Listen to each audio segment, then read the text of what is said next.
All right, today on Eat Like a Local, look, historically, this city has had such a large Greek population in it, and it's thriving. We're gonna go to some places that have been around 80 to 100 plus years. That's history, that's the culture, that's amazing food, amazing beverage, amazing people.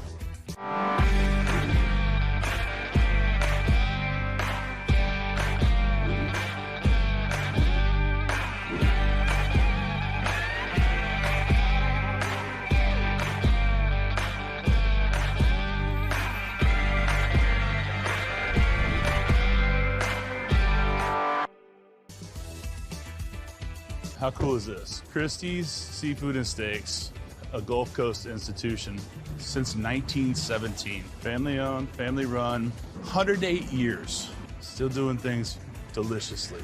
So we're gonna go check out the Greek influence and the Gulf Coast traditions, all right? So my dad right here, this is the day that he came to America, and that's his grandmother that took him to the port in Piraeus in Greece. And when she said goodbye to him, she gave him like a little piece of material that had a cross in it. It was kind of like a blessing, and gave it to him so that he has a successful journey in life. I feel like her blessing worked because look at what happened to my dad. He met Mr. Christie. Maria, this is Houston's oldest restaurant. Just to be able to say those words. Yeah. I mean, 1917, correct? Yep, 17 it started. Not here. No, it started in Galveston, Texas. Yeah. Mr. Christie was selling fish sandwiches. Galveston was about to become the playground of the South, and he started making these fried fish sandwiches on the waterfront. They were a huge success, but Galveston did not turn out to be as successful as it was touted. In the 30s, he had heard that Houston was going to be the next big thing. He got a piece of land over by the Texas Medical Center, and he built a restaurant with 3 dining rooms. Huge success. Christie's with the famous fish sandwich with these wild-caught Texas shrimp, and it totally took off. What's even more amazing is that when my dad came to America in 1955, he worked at a cafe. And it was by the man that sold coffee at the cafe where my dad worked that man tells my dad, you need to go talk to old man Christie, because old man Christie had 3 locations back then, running them all by himself. My dad said that he went on a Sunday to go talk to Mr. Christie, and he went after church, and it was super busy. So my dad just jumped in and started helping the waitresses. After lunch rush was over, the waitresses went and told Mr. Christie, there's somebody here to see you. And then he came out of the kitchen and he saw that my dad had been helping. And in Greek, he said, me έσωσες, like, you saved me. That's what changed Christie's. Like, Mr. Christie had no succession plan. And here my dad was looking for the American dream. And my dad worked really hard to be a part of Christie's. When Mr. Christie offered him the restaurant, Mr. Christie said, okay, you're gonna buy it. And my dad said, I'm sorry, I don't have any money. And Mr. Christie was like, what are you talking about? You don't have any money. What have you been doing with your money? And he was like, well, I had to send it back to my parents to support them. He was like, we're gonna figure this out. But he said, on one condition, I want you to change your last name to Christie as I have changed my name to Christie. Because Mr. Christie was really Theodosios Christofidis. A lot of immigrants would shorten their last names. And so my dad was like, absolutely. And we found a letter where my dad had to write a letter to his father to tell him, I'm changing my last name out of no disrespect to you. And then his father wrote him back and said, we are so proud of you. I had no idea. I mean, when you talk about lineage of 1917 on, Right. It was just a way of life. Christie's was our life. So when Mom would pick us up from school, she would just bring us to the restaurant. In order to see our father, was at the restaurant, because my dad was here 7 days a week. Thank God Dad had 5 kids. We could all do something to keep Christie's going. How many of your siblings are in this? My brother George, my brother Terry, and my sister Kathy does special events. How fun is that? But we're a real family business.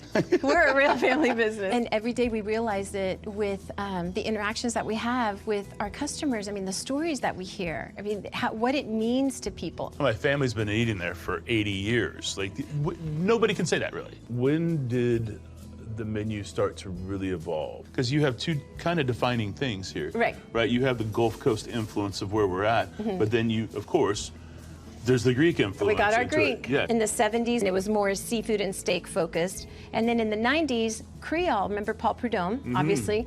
My dad was obsessed with Paul Prudhomme. Yeah. And my dad bought his cookbook. Because it's good. Because it's fantastic. Yeah, it's so really my good. dad did black and red fish. My Yeah. dad did shrimp etouffee. He's just started putting these new items on the menu. Of course, we're Greek, so we started doing the Greek style snapper, which is lemon juice, olive oil, and oregano, which is how the 3 common ingredients in Greek cooking. But to me, that's also very Gulf Coast, right? And I think that has a Yeah. lot to do with just the Greek influence of this area. Right, especially Houston. Yeah, Yeah, well- like this dish right here is called tarama.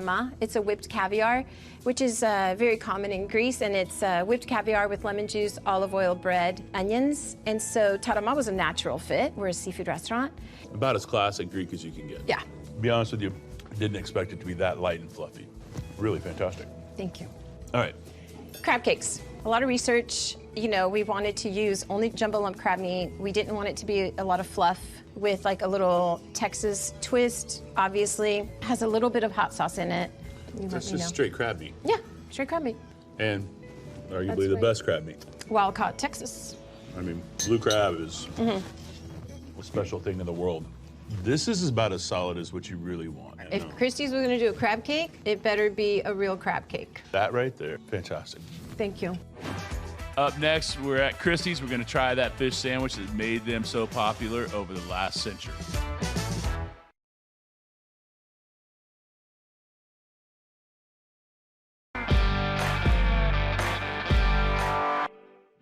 Now, look at this. The fish sandwich, fried Gulf shrimp. Let's be very specific about Wild that. caught Texas. This is 2 of the things that this house is built on. Exactly. Here's the fish sandwich. Now, unfortunately, the same bakery that made the bread back then is not around anymore. Sounds But good. we use my brother-in-law, Tasso's Breadman Baking Company, and he makes the bread, which is fantastic. Yeah, does a great job. Yeah, the fish is local. It's Gulf snapper. And we use the same breading, the same seasoning. That has not changed since 1917. The original sandwich did not have lettuce and tomato. It was literally fried fish on the toasted bread with some tartar sauce. People were like, where's the lettuce and tomato? Where's the lettuce and tomato? We have that here now. Our tartar sauce, that's the recipe from 1917. That's good. On this plate, we have the wild-caught Texas shrimp with remoulade sauce. Now, this remoulade sauce is a 1917 recipe, and it's full of garlic. That's good. Yeah. It's like it's literally like aerated garlic. Right. Yeah. With Yeah. other seasonings in it, but yeah, that's awesome. Yeah, so that's how Mr. Christie had made his remoulade sauce back then. People's perception of remoulade is like a mustardy, mayonnaise, hot sauce, pickly. Red. We do explain that this is a 1917 recipe. All right, so this is The famous fried shrimp, the way we butterfly them, we make our own breading, we make our own batter, and like I said, wild-caught Texas shrimp, that's the only shrimp Christie's has ever used. top tier, not too coated in breading, Nope. which is great, and it tastes like shrimp. And we make them every morning. When we run out, we run out. It's not like Really? yeah, because it's a process. It's delicious. Yeah. All right, how do you get into this though? And you gotta put some tartar sauce on it. That's the best compliment to that fish sandwich I think I could think of. Oh, so good, right? That first bite was awesome. Second bite with that, wow. But this is one of the most beautiful fried shrimp out there. It's light, crispy. Now I think we have some other things All right, too. let's try something new. We've had whole flounder on the menu for a long time, and my dad, on Friday nights, he would eat a whole flounder. I don't think my dad ever got to enjoy a whole flounder because all Never. of us were Yeah. picking off of his plate. I love like this crispy skin on top part. My sister Rula was always the first one to steal it from the plate. And we do it Greek style. We put lemon juice, olive oil, and oregano. What was your dad's favorite piece? When his children were eating Yes, off of yeah. his plate, obviously the tops. Okay, well, yeah, that's so what I let's eat want the you tops. That's what I want you to have. Yeah, we're both gonna Okay. have. I think flounder is one of my favorite fish by Over here, we make this salad dressing. We call it Italian dressing, but it's really Greek dressing, red wine vinegar, extra virgin Hold olive oil. You call it Italian dressing, but it's No, Greek? Italian. So the name of the dressing is Italian, but really it's Greek. But it's been Italian dressing for so long, like people will say, I want the Italian dressing, I want the Greek dressing. It's both the same thing. That's amazing. The wild-caught Texas shrimp and Kalamata olives, kind of near our parts in Greece. We're from Tripoli. Kalamata is like an hour away. That's delicious. Thank you. That's, yeah, this is special. And I think George is going to bring out a steak. all of this is here, but you said a word, and it made my mouth slightly water. You said gumbo. This goes back to like the beginning. Yes, he did have gumbo at the beginning. We don't do tomatoes. We don't do chicken. We don't do sausage. This is just crab meat. And we put the rice on the side so you can really taste the gumbo. Yeah. This is literally swimming with seafood. Right, right. We put okra in ours, which is traditional. Where you're at. And it's not too thick and it's not too thin. I mean, it's the recipe that we have from 1917. It allows the flavors of the seafood to come through, and that roux that takes, you know, half a day to make. This is perfect. That's so good. There's very few times in life that you can taste history. Well, now I can. I can have a fish sandwich that has kind of evolved, but still very true to what it is. Yep. That made this restaurant. Yep. And a bowl of gumbo that, same. Going back to our Greek heritage, we call it shrimp Santorini. So we take wild-caught Texas shrimp. This is a marinara sauce that my dad developed. And we take the marinara sauce, which was like a fire-roasted tomatoes, and then we saute with ouzo, which is the Greek liqueur made of anise seed. You said ouzo, and you know, that's one of those things you gotta love or hate. But here, it just interacts perfectly. I want to talk about the ribeye real quick, just as an homage to my father, my dad, ribeye. And the funny story is, like, one time he had to go to the hospital for something, and he was in there for 3 days, and he called, and he's like, Maria, I need a ribeye. I said, Mom, I can't believe this. Nobody is stopping Dad. He wants to have a ribeye. And my mom was like, Maria, leave him alone. He has to have it. Because she knew. You know how, like, some people need a drink after a long day? He needed a ribeye. My dad needed a ribeye. And the au jus we make ourselves. It's delicious. Oh, cool. Put some lemon on it like Dad would. Put some lemon on it. It's really delicious. Cool. Thank you for sharing that with me. Yeah, you're welcome. To 300 more years of this. Yeah, thank you. And thank you for being there in this city to do that. I'm really proud to share the story of my family with you and with Houston. Little known fact that the entire family is sitting behind the cameras here watching, so yes. They're gonna tell me how I did after this. All right, at Christie's, what to order? Start off with those crab cakes. The gumbo, that was delicious. The tomorrow salada, get the fried shrimp, get the stuffed shrimp, get yourself a little ribeye, get yourself a whole flounder. I'm all for it. So what happens when you hang out with the Greek family? Let's talk about this. This place is amazing. 108 years. My job just keeps getting better and better when you get to have stories like this. So come swing by, get that gumbo and that fried shrimp. Both of those are magical. Get some ouzo, have a relaxing lunch or a delicious dinner, all right? So we just went to Christie's. Now, Cleburne. Let's see what George is doing. Fresh scratch cooking. I like this place a lot.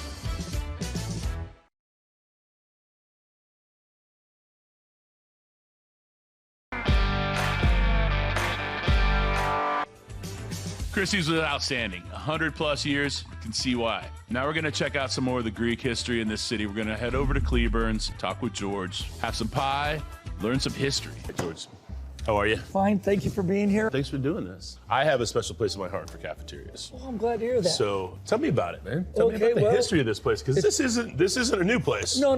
We're going on, next year will be 85 years in business. It all started in 1941 with Annabelle Collins and Martha Cavanaugh, two little women that had a great recipe repertoire, and they opened the Cleburne on Cleburne Street between Main and Fannin here in Houston. After about 10 years, they got kind of tired and they put the Cleburne for sale in the newspaper. And my mom went to my dad and said, you got to go buy this place. He was an immigrant from the island of Patmos, Greece. He had recently immigrated in 1948, so he'd only been here a few short years. And like a lot of immigrants, came over and started washing dishes and pots because they really couldn't converse. The language was a big barrier. He and my mother went and they bought the Cleburne from Annabelle Collins and Martha Cavanaugh, learned the recipes. It's been in our family ever since then. So from 41 to 1969, we were on Cleburne Street. And in 1969, we moved it here on Bissonnette Street.